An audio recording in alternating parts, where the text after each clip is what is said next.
Pozdravljeni in dobrodošli na še enem druženju z velenjskimi mladinskimi organizacijami in zanimivimi gosti, ki jih vabimo na okrogle mize, pogovore in intervjuje o aktualnih družbenih temah.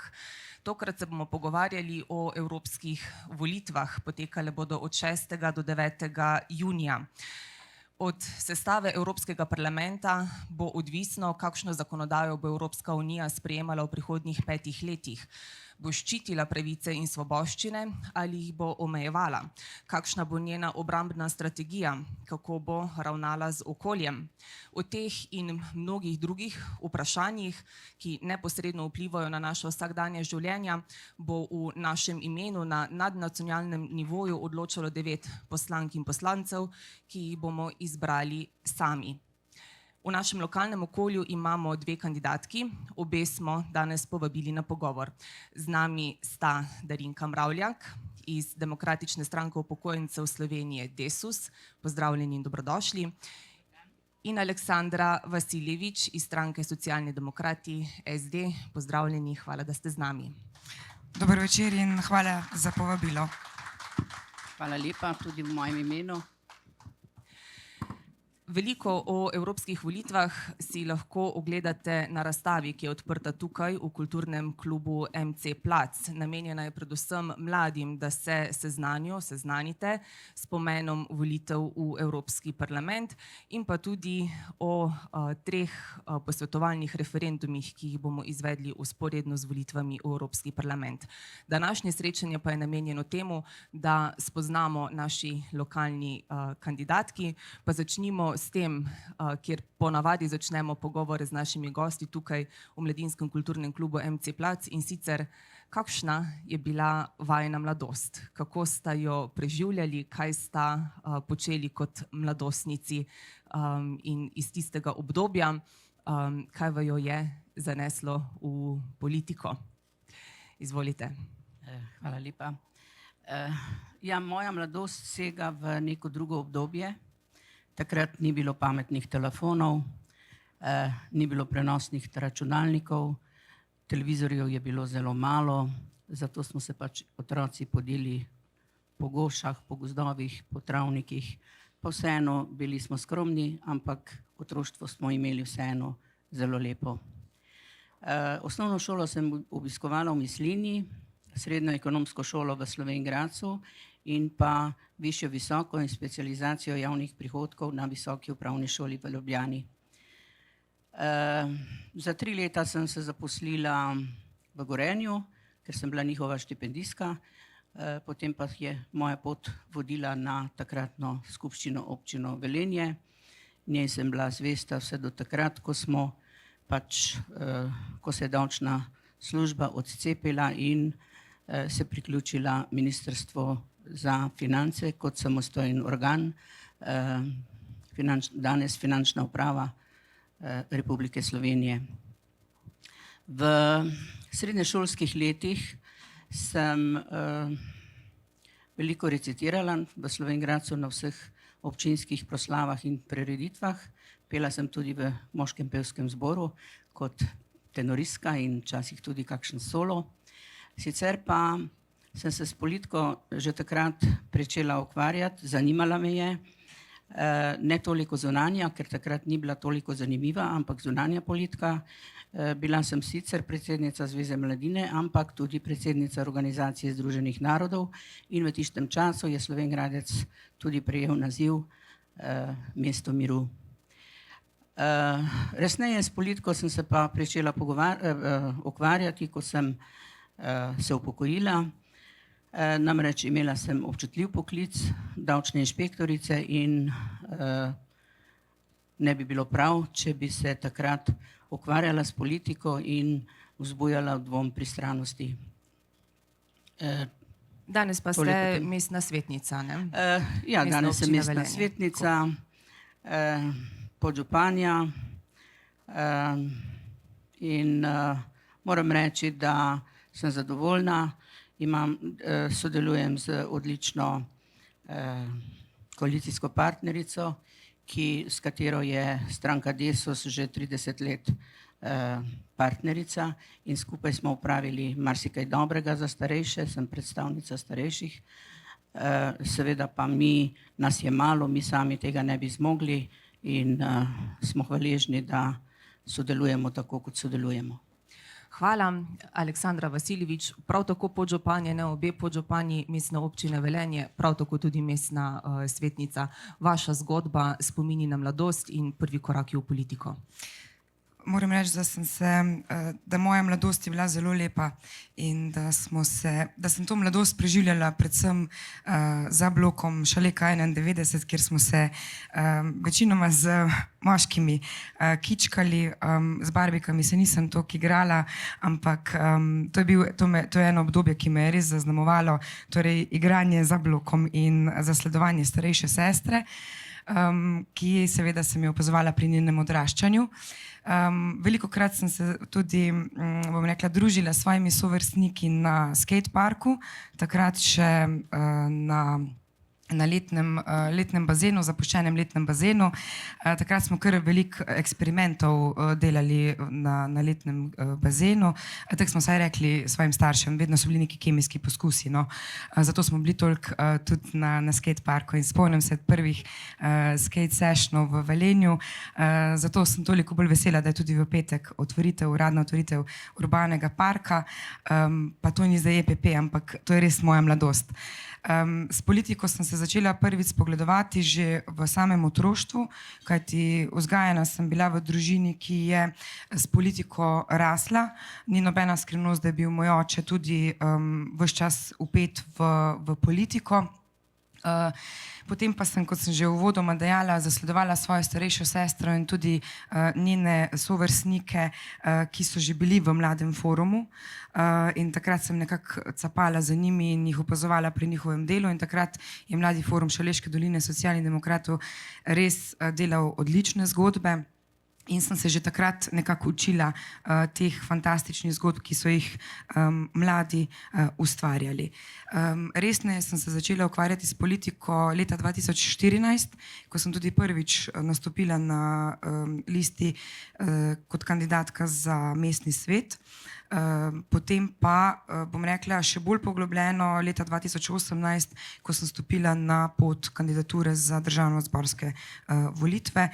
Tako da pravzaprav lahko rečem, da me politika ves čas spremlja. Je pa to dejansko zelo pomemben vidik ali pa družbeni segment naše celotne družbe. Zato vem, da lahko kot mlajša predstavnica skupaj z izkušnjami starejših pripomorem k sooblikovanju ne samo lokalne skupnosti, ampak tudi nenazadnje Slovenije in pa sedaj upam, da tudi evropskega političnega parketa.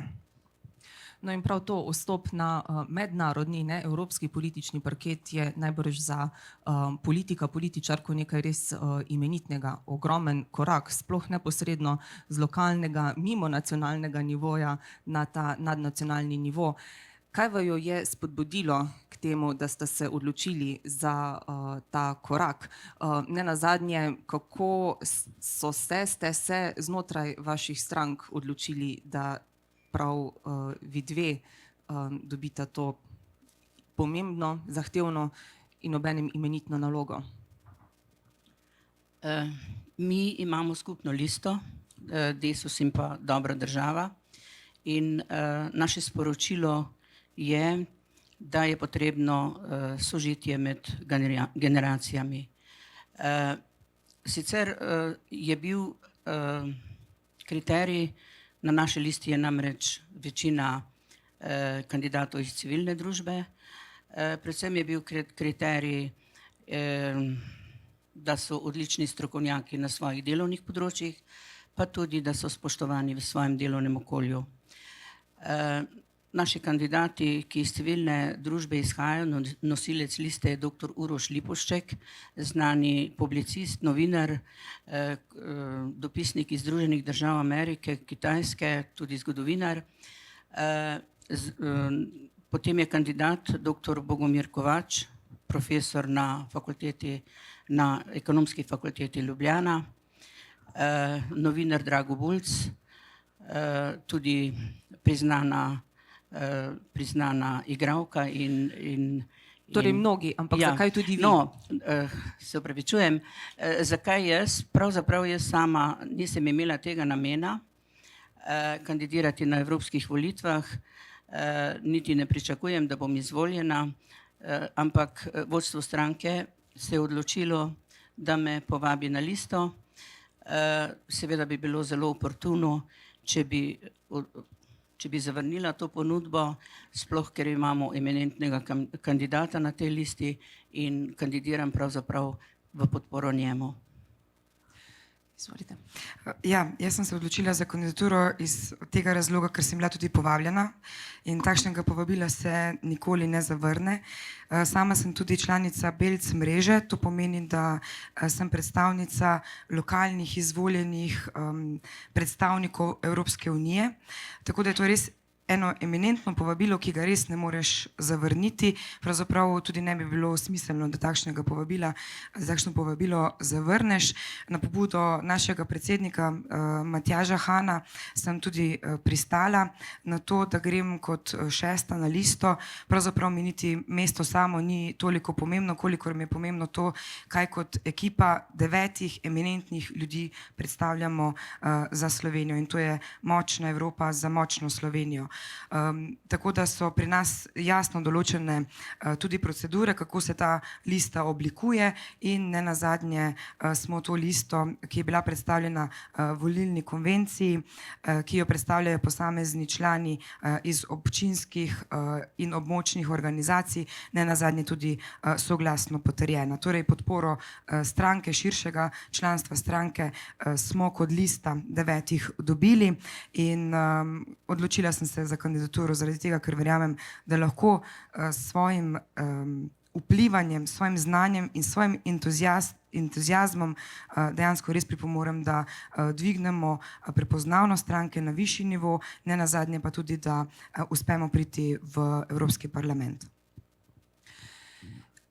Glede na to, da obe delujete na področju lokalne politike, aktivni so kot mestni svetnici in kot podžupani, v tem času, odkar sta aktivni političarki, kaj bi lahko rekli, da je vajin največji doprinos lokalni skupnosti? Kaj je tisto, kar smo občanke, občani Velenja danes lahko uživamo prav zato, ker sta se za to zavzemali tudi vi dve? Moja prva skrb so seveda starejši, ker sem v stranki za starejše. Seveda pa nisem toliko sebična, da bi dajala svojo pozornost, skrb samo starejšim. Tudi mladi potrebujejo vse, kar pač potrebujejo. Zdaj, predvsem sem zadolžena za krajevne skupnosti znotraj lokalne skupnosti, za društva, no in kot sem rekla, za starejše. Zelo pomembno se mi zdi poudariti, da v lokalni skupnosti smo, kot sem že prej rekla, leta in leta eni in isti koalicijski partnerji. Zdaj nekateri mi včasih rečejo, da pač sledim stranki SD za vsako ceno, ampak ni res. Vse, kar smo mi želeli, pa nas je malo v svetu, smo vedno prijeli. Toliko, ko se je v lokalni skupnosti, v mestni občini Velenje naredilo za starejše, se je malo kje.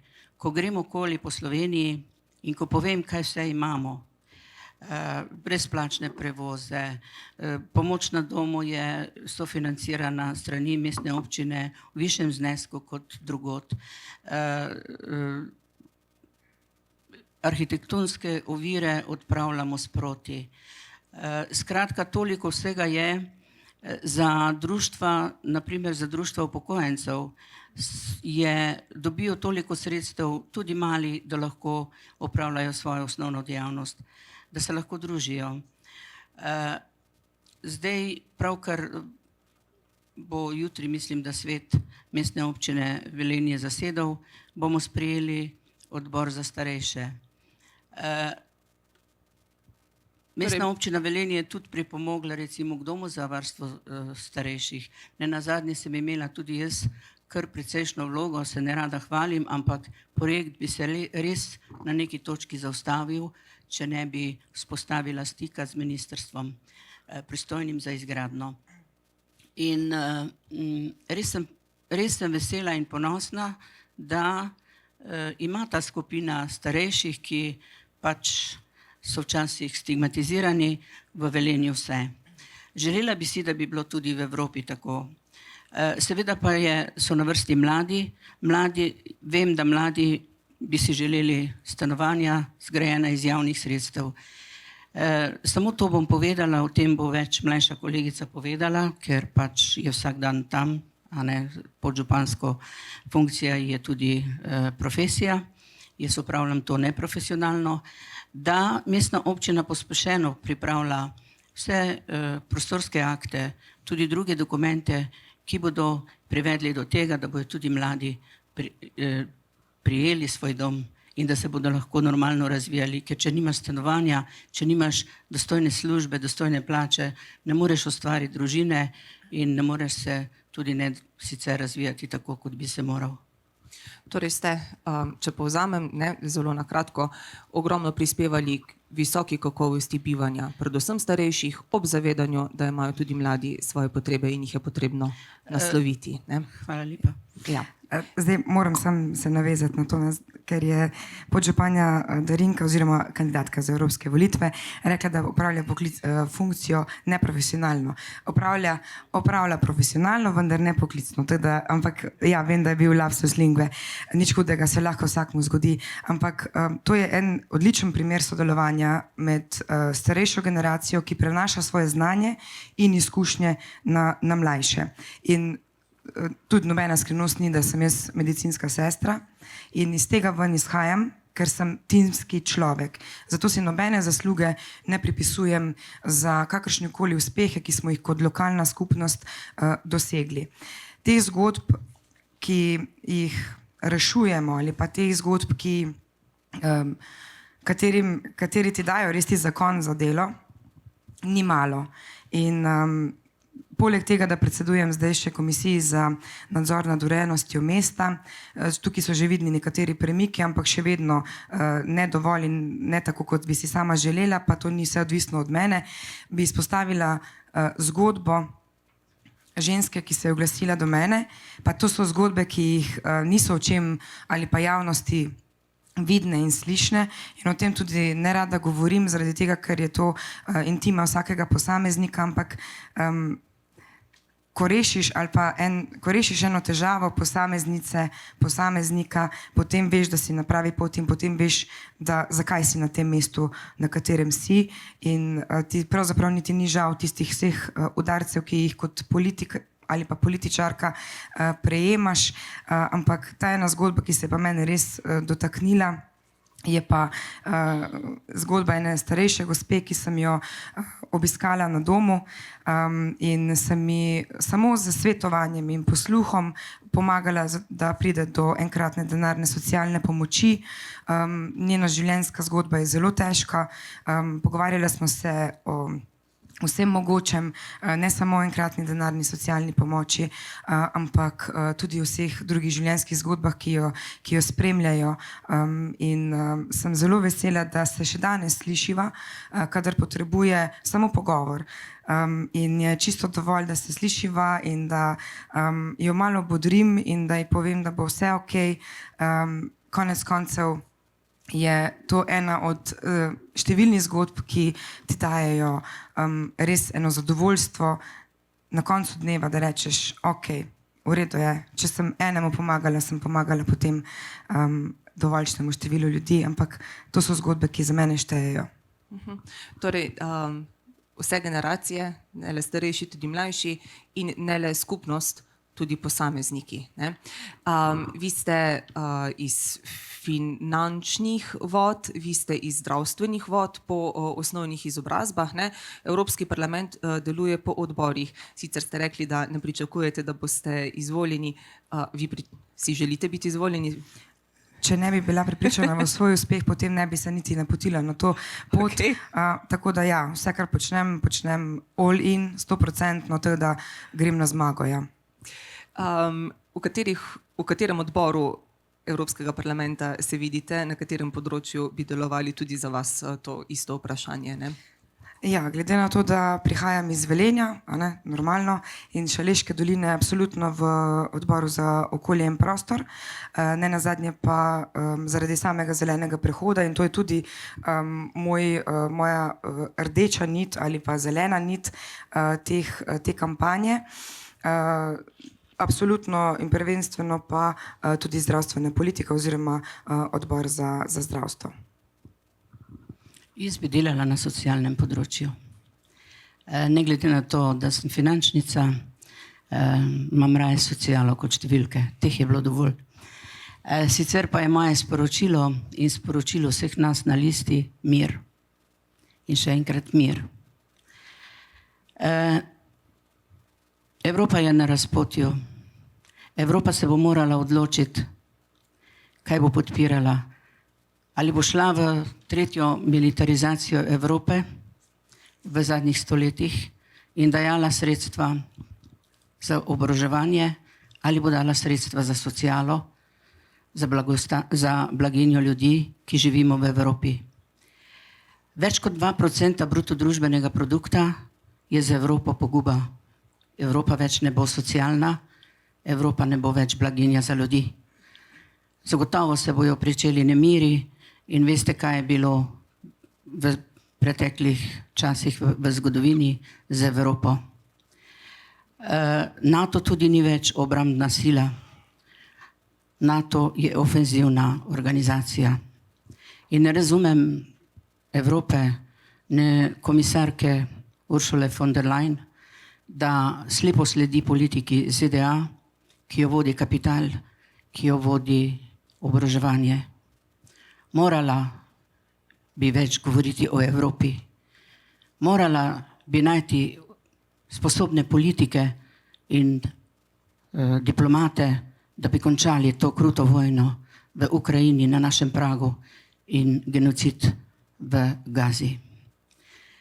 Orožje vojne ne bo končalo. Hvala, da ste načeli to temo, odprli vrata v naslednji del pogovora. Seveda, cilj tega druženja je, da vaju spoznamo kot kandidatki za Evropski parlament.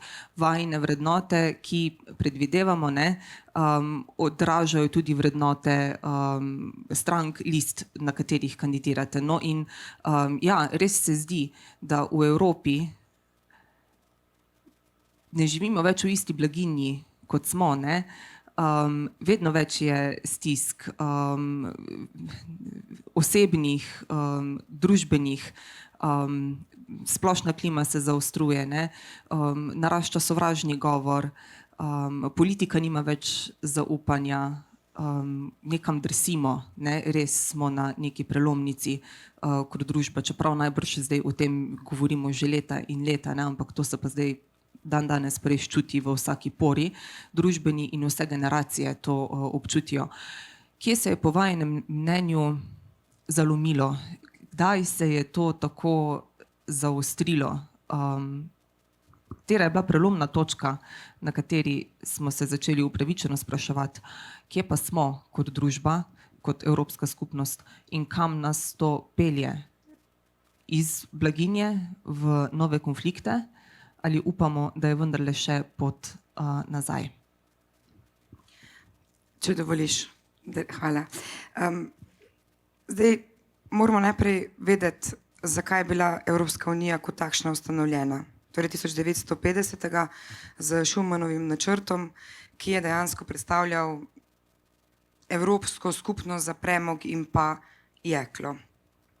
In takrat se je Evropska unija pravzaprav formirala kot takšna, ne samo zaradi krepitve gospodarstva, ampak tudi zaradi varovanja človekovih pravic. In če konkretno odgovorim, kje po mojem mnenju se je zalomilo, zalomilo se je pri napačnem ali pa nepopolnem ali pa celo neenotnem odgovoru Evropske unije na vse krize, ki so nas doletele. Govorim od COVID krize, potem se nam je zgodil Brexit, potem neekonomično upravljanje oziroma politika zategovanja pasu, ne socialne politike, potem na drugi strani se krepi desničarska moč tako v Italiji, Nemčiji, Nizozemskem, in to so vse politike dejansko, ki vplivajo na kakovost in ne nazadnje varnost Evropske unije in vseh njenih prebivalk in pa prebivalcev. Torej, postopkov ali pa triggerjev, kje in zakaj se je to zgodilo, je bilo več. V zadnjem mandatu, če pa gledamo, pa je šlo predvsem zato, da Evropa ni enotno odreagirala na vse krize, ki so se zgodile. Pri tem mislim na energetsko krizo, pri tem mislim na COVID krizo, kajti, če se spet vrnem na začetek, Evropa je bila ustvarjena ali pa ustanovljena zaradi tega, ker si je želela stabilnosti, miru in pa varnosti. In vmes se je zgodilo to, da niso tem pravočasno in pravilno ter enotno izpostavljali ali pa naslavljali. A bi se vam mogoče zdelo, da je že od samega začetka bilo utopično, da bi slabe 0,5 milijarde ljudi, malo v svetovnem merilu, tako različnih, toliko narodnosti, da ne govorimo o etničnih skupinah, sploh lahko delovalo tako enotno preko, se pravi, neke višje inštance, kar Evropska unija je. Ali je to sploh mogoče, da bi odreagirali enotno na tako velike izzive? Je mogoče. Namreč vse države, ne glede na to, kako velike so, morajo biti suverene in morajo imeti, njihov glas mora šteti enako kot od velikih. To je prvi pogoj. Drugi pogoj, vse države imamo neke druge svoje specifike. Te je treba pustiti ljudem, ki tam živijo. Skupne vrednote, kot so sociala, skupne vrednote, kot so gospodarstvo, tudi finance je lahko, tudi davčna politika bi lahko bila enotna. Ne morejo biti pa vse politike enake, ker smo različni v Evropi, vsi pa si želimo živeti dobro. In vse tisto, kar je dobro za ljudi, če bi poslušali interese ljudi, bi nam bilo veliko bolje. Kaj pa se dogaja v parlamentu v Evropski uniji? Velike skupine, velike politične skupine, njih vodi tudi kapital. Zelo težko se je upreti kapitalu in včasih glasujejo za kapital, ne za ljudi, za blaginjo ljudi. Poglejte, kolegica je omenila tudi COVID krizo. Znotraj Organizacije Združenih narodov, ki je Svetovna zdravstvena organizacija, WHO, ki ni opravila svojega dela. Eden človek je razpisal epidemijo leta 2020 in jo ukinil leta 2023. Do danes še niso naredili analize, katera cepiva so bila škodljiva za ljudi, ker se ve, da niso bila vsa dobra. Imam brata, ki je zaradi enega cepiva skoraj umrl, tudi naš nosilec liste je isto cepivo prejel, je skomaj preživel. Torej, Svetovna zdravstvena organizacija tudi njo vodi kapital. Zamislite si, da bi to suverenost evropske države prepustile njej, kar se lahko zgodi. Parlament v Evropski uniji bo to odločal v kratkem. Če se to zgodi, vam bojo nekega dneva, nam bodo določili nek virus in ga bodo zdravili zato, da bo krožilo, da se bo pretakalo še več denarja. V Evropski uniji smo kljub temu, da je toliko skepticizma, jaz bi skeptikom še vendarle rada povedala, tudi vam, da je Slovenija prejela veliko dobrega, tako na gospodarskem, tudi monetarnem področju. Mi živimo bolje, zato ker smo v Evropski uniji, ne slabše, ampak ni pa vse tako, kot bi moralo biti. Veliko še moramo postoriti In še nekaj je, govori se, na to moram opozoriti, ne glede na to, kdo bo parlamentarc v Evropski uniji, ne bi smeli glasovati za federacijo. Vkolikor bomo mi glasovali za federacijo, namreč težnje Evrope so, potem se bo pa res to zgodilo, da bojo jedrne države odločale o nas malih. Mi smo v neki federaciji že bili. Najbolj me pa to boli, da naš eden izmed vidnih politikov federacijo celo na glas zagovarja, federacijo Evrope. Temu se moramo upreti, ne glede na to, kdo bo v parlamentu Evropske unije sedel iz Slovenije. Jaz mislim, da to ne bo dobro. Samo suverene države bomo lahko skupaj, če ne se bomo rašle. Sklepamo, ne, glede na to, da obe kandidirate, da zaupata v Evropsko unijo, da si želita, da ne le preživi, da se ukrepi in opravi svojo nalogo. Vi ste to zdaj že načeli.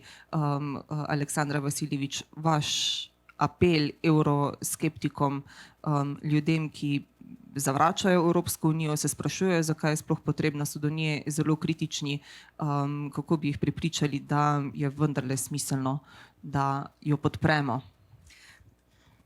Ok, spet se bom vrnila na predhodno tematiko, ali pa en del, ki sem ga uvodoma povedala, torej zakaj je bila Evropska unija kot takšna ustanovljena.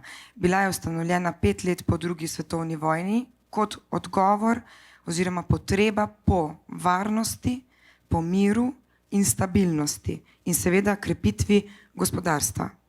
In to je moj odgovor evroskeptikom. Ja, so krize, ki so nas prizadele, sem že odgovorila, zakaj menim, da je kakovost življenja ne samo v Sloveniji, ampak po celotni Evropski uniji takšna, kakršna je, zaradi draženja draginje. Je pa še vedno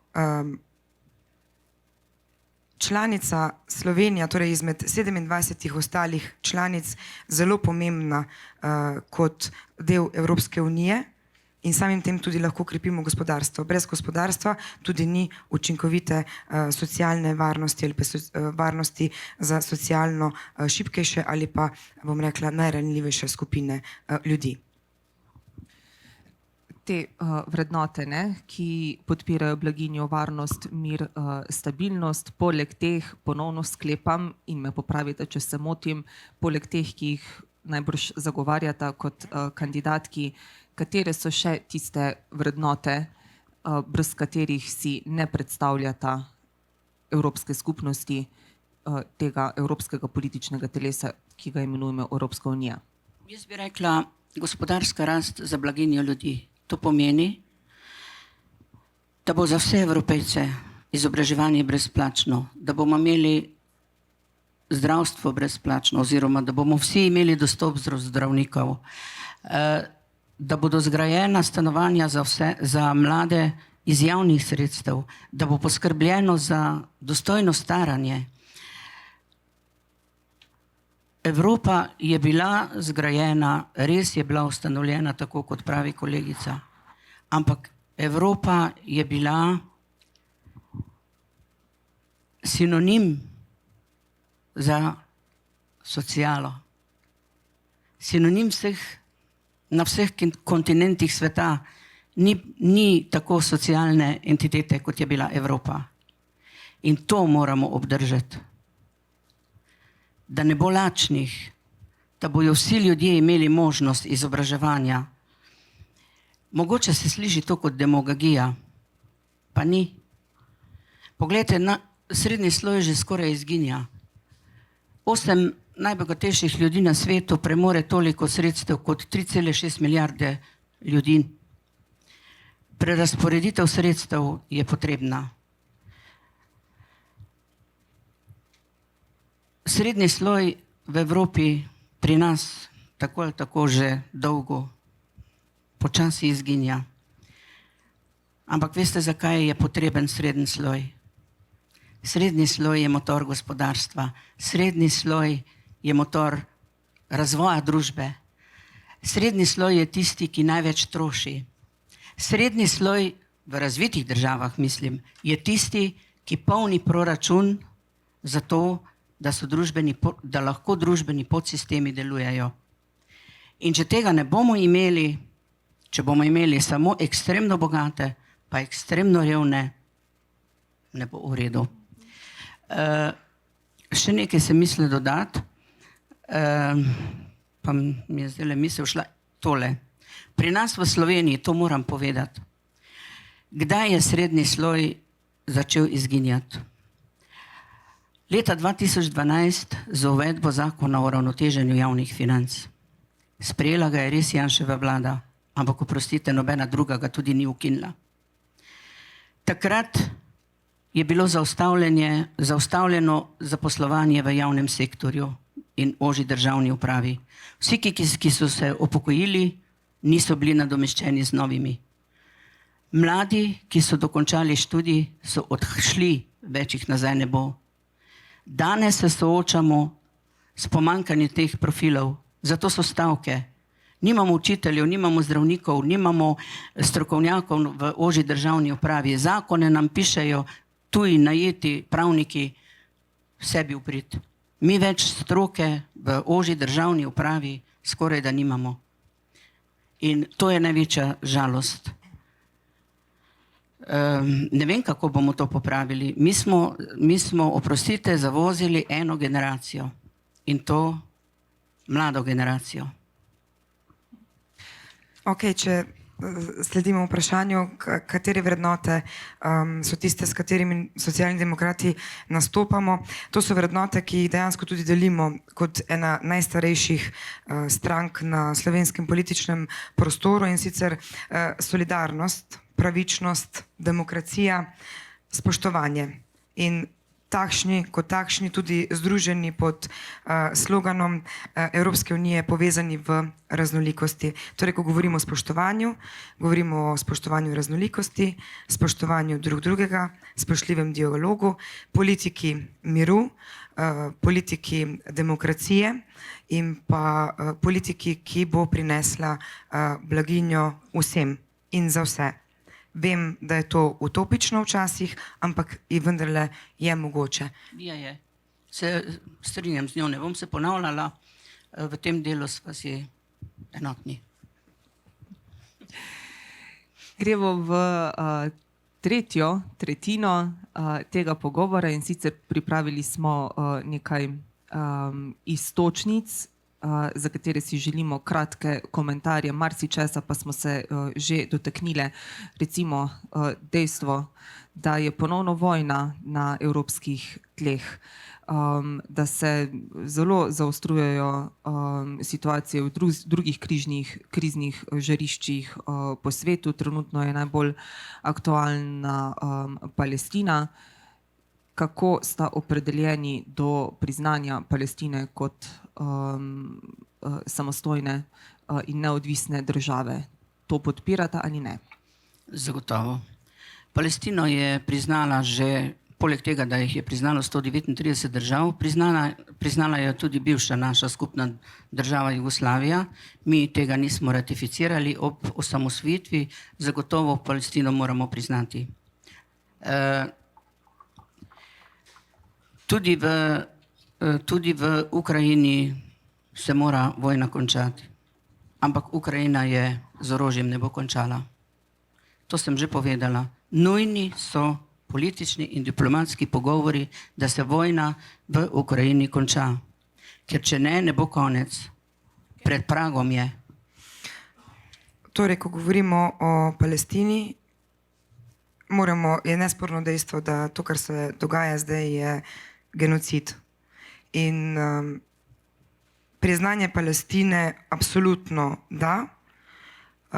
Mi pozivamo kot Socialni demokrati oziroma pozdravljamo to odločitev tudi Vlade Republike Slovenije za čimprejšnjo izvedbo priznanja Palestine in upamo si tudi, želimo si, da bi prišlo to priznanje skupaj v paketu z ostalimi članicami Evropske unije. Absolutno pa spoštovanje humanitarnega mednarodnega prava na tem območju, ker trenutno vidimo, da temu ni tako in so grozljivi prizori vsak dan. Zaustavitev orožja in pa potem premirje in absolutno priznanje Palestine. Podobno vprašanje, namreč oboroževanje. Ne? Vi pravite, z orožjem se noben konflikt ne bo razrešil, se noben oboroženi spopad ne bo končal.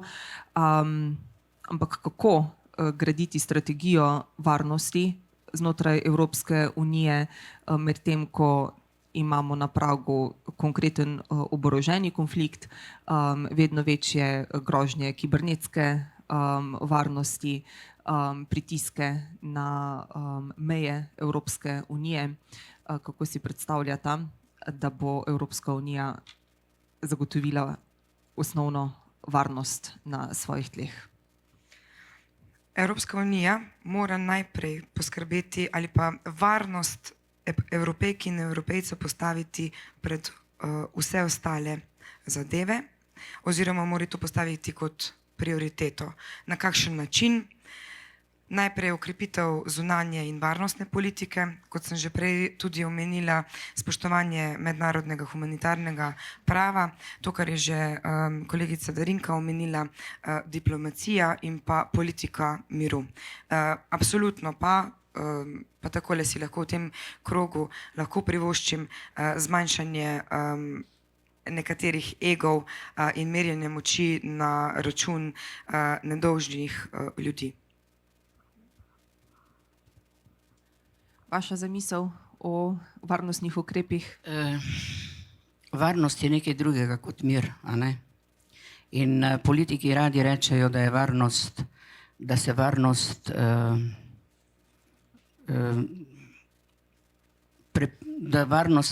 da je varnost odvisna od kopičenja orožja.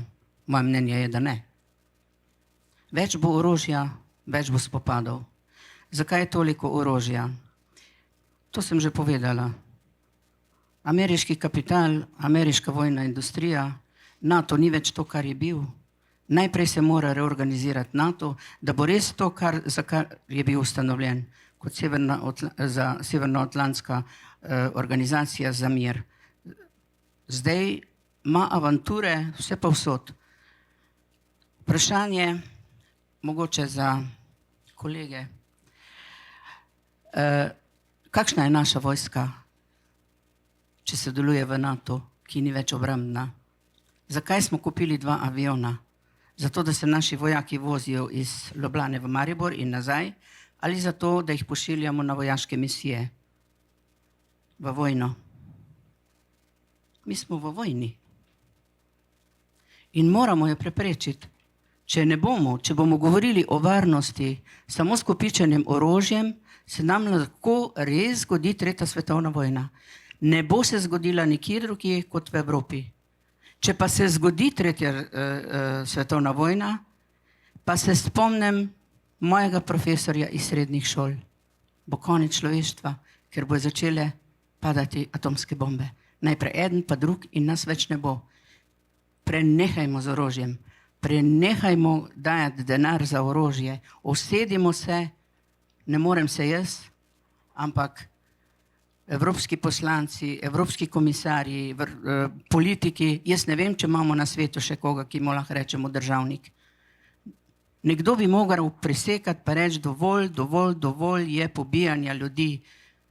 A bomo mi dopustili, da bojo v Ukrajini umrli vsi mladi fantje zato, da se bomo potem usedli, pa bomo rekli, zdaj pa mir. Torej, da na diplomacijo stavite. Samo diplomacija in zrela politika. Okay.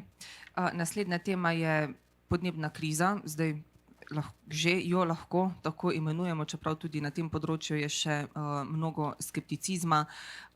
Evropska unija se zavzema za zeleni prehod, vendarle pa so ukrepi znotraj trenutno zamišljenega zelenega prehoda prav tako že podvrženi tudi kapitalu. Se zdaj na vas, gospa Darinka Mravljak, nanašam, ker ste to že večkrat izpostavili.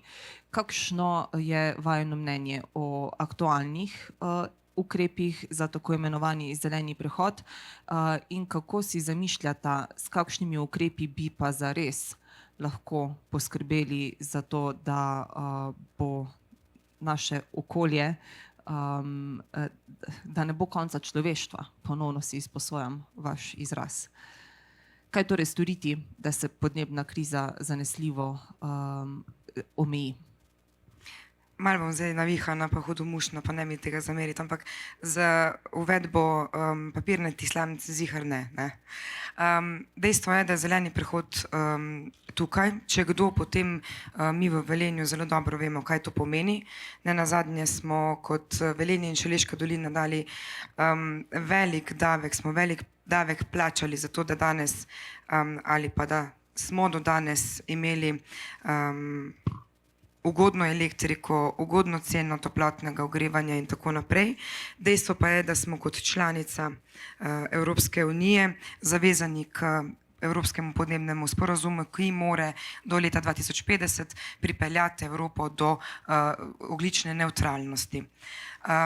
Tisto, za kar se Socialni demokrati zavzemamo, je pravičen zeleni prehod. Pa ta termin vem, da smo že v Šaleški dolini večkrat slišali, ampak želim, da ga res vsi ponotranjimo, pravzaprav vsi evropski poslanci in evropske poslanke, in ko gledam programe drugih strank, vidim, da tudi druge politične opcije razmišljajo podobno. Torej, zeleni prehod je nujen in potreben, da, torej obnovljivi viri so naša prihodnost, vendar ne na račun ljudi. Zakaj to rečem? Zaradi tega, ker so obnovljivi viri energije precej dražji od obstoječih virov energije in si pri Socialnih demokratih prizadevamo, da končni strošek ne bi plačal uporabnik. Naj plačajo onesnaževalci, največji onesnaževalci te stroške zelenega prehoda.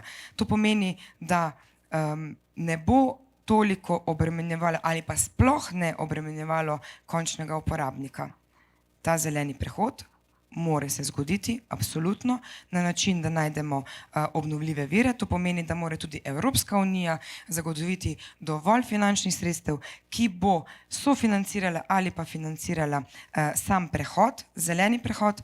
Zato se tudi v Mestni občini Velenje zares zavzemamo, zdaj že govorim v drugi vlogi, in sami vemo, da če ne bi bilo ekipe, ki je hodila v Bruselj, zato da je dosegla dogovor o tem, da dobimo dodatna finančna sredstva za obnovo daljinskega ogrevanja, ne bi bilo nič. Zato je nujno potrebno in pomembno, da imamo svojega človeka v Bruslju, ki bo znal zastopati stališča Velenja, Šaleške doline in nenazadnje naše premogovne regije v tako pomembni tranziciji, kot se danes nahajamo. Ni samo Slovenija, so še druge države evropske.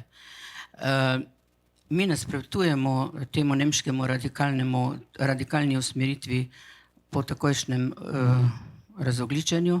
Mi seveda smo za zeleni prehod, smo za to, da se ne kuri več v termoelektrarnah fosilna goriva, ampak moramo za to imeti alternativne vire zagotovljene, a jih imamo. Teče nam voda, niti ene hidroelektrarne še ni, pa se že dolgo pogovarjamo o zeleni energiji. Fotovoltaike je nekaj, premalo je. Nuklearka. Ja, kje jo bomo gradili? Francoski jedrski inštitut je opozoril Slovenijo, ne gradite nuklearke na potresnem področju. Opozoril nas je, vprašajte se, kam boste shranjevali jedrske odpadke, potem pa gradite jedrsko energijo. Zelo neodgovorno se mi zdi od politike, to pa zares. Zadnjič sem poslušala predsednike vlade, ki je dejal, ljudje na referendumu bojo odločali, ali želijo jedrsko elektrarno ali ne. Politiki so za to, da o tem odločijo. Ljudje so politike izvolili za to, da vodijo politiko Slovenije. Ne pa, da rečejo, ljudje bojo odločili, tehnokrati jim bojo pa razložili, a je to v redu ali ni. Potem naj odstopijo, pa naj tehnokrati vodijo Slovenijo. Politika mora biti odgovorna in dati odgovore na to. Politika je odgovorna in mora zagotoviti alternativne vire Če ne, govorim o Evropi, ne samo o Sloveniji, če ne, bo v Evropi energetska revščina, bo inflacija, bojo nemiri. Že tako ali tako drvimo v neki desni ekstremizem. To ne bo v redu. Prehitro najprej imeti alternativne vire, potem pa to ugasni. Pa imamo letnico 33, pa imamo letnico 27, pa imamo samo letnice, zgradijo nekaj še posebnega, dobrega. Dotaknimo se še Schengena,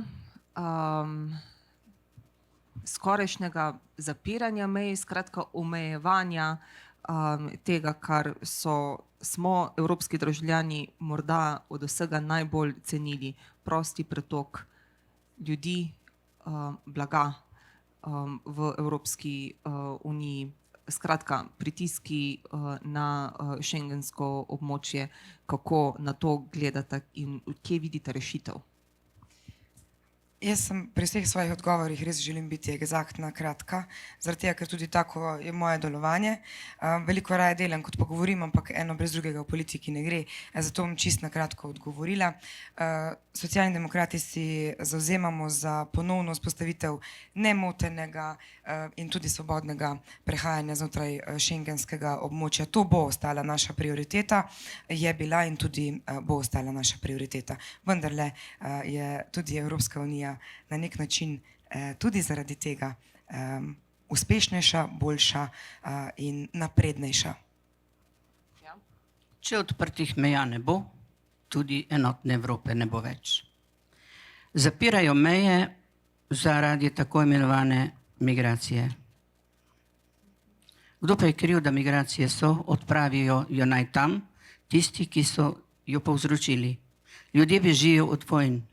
Ljudje so zapustili domove, nimajo ničesar več, golo življenje, a jih naj pred pragom pustimo. Kam gredo ti ljudje? V kolonialne države, ki so včasih bile na njihovem območju.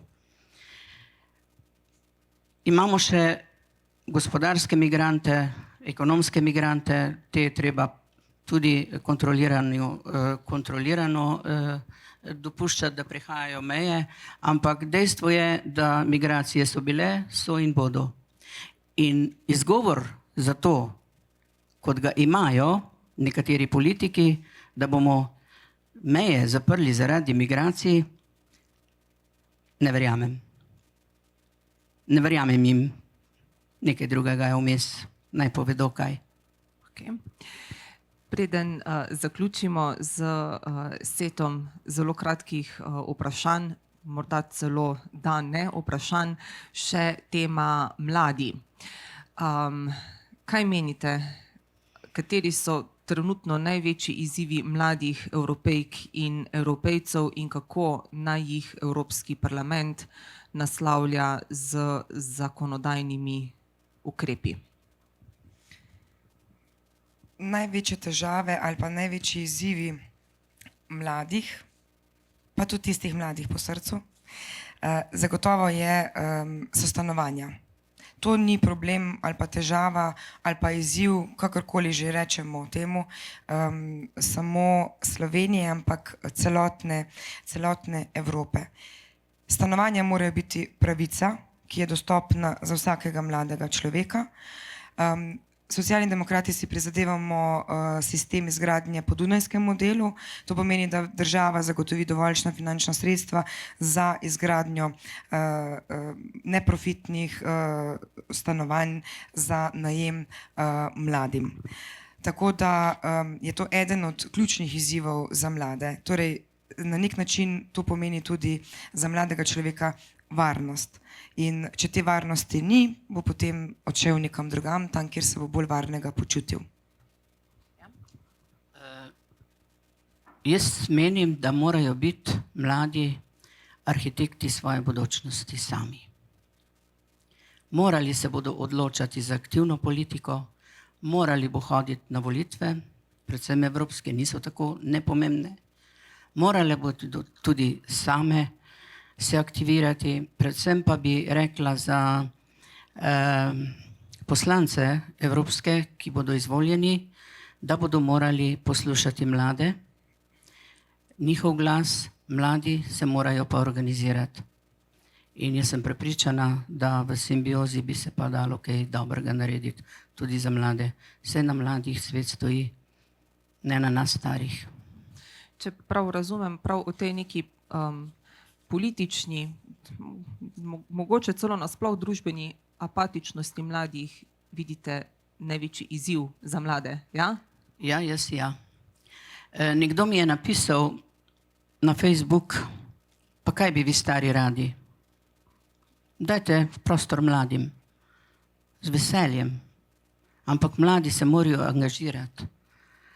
Ni dovolj, jaz razumem, da se težko angažiraš še politično, če nimaš službe, če nimaš stanovanja, če imaš polno problemov, kako boš preživel iz meseca v mesec, ampak vseeno je potrebno, da se aktiviraš. Naša skupna lista Desus in Dobra država smo mogoče prvi pokazatelj, da se to da. Mi bomo sodelovali za mlade, stari za mlade, mladi za nas. Ampak mi potrebujemo mlade za to, da bomo imeli dostojno starost, mladi nas rabijo za to, da jim bomo utirali pot, da jim bomo pomagali in da jim bomo v podporo. In smo jim v odporo. In smo jim v podporo. Nismo stari za to, da samo jamramo. Lahko sam pritrdim, res, da eni drugim zelo pomagamo, no? In da res je ta sinergija med starejšo generacijo in predstavniki mlajše generacije pri nas zares živi. In kot rečeno, ne bomo izbirali le naših poslank in poslancev za Evropski parlament, temveč bomo tudi glasovali na treh posvetovalnih referendumih in tu torej prosimo za kratke, če zmorete le da ali ne odgovore, super, sicer pa res kratko pojasnilo.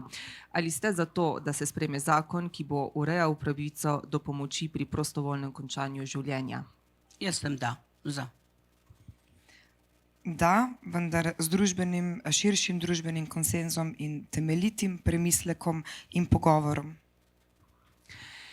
Ali ste za to, da se za volitve poslank in poslancev v Državni zbor Republike Slovenije uvede tudi preferenčni glas, ki bo zagotovil določen vpliv volivcev na izbiro poslanke oziroma poslanca?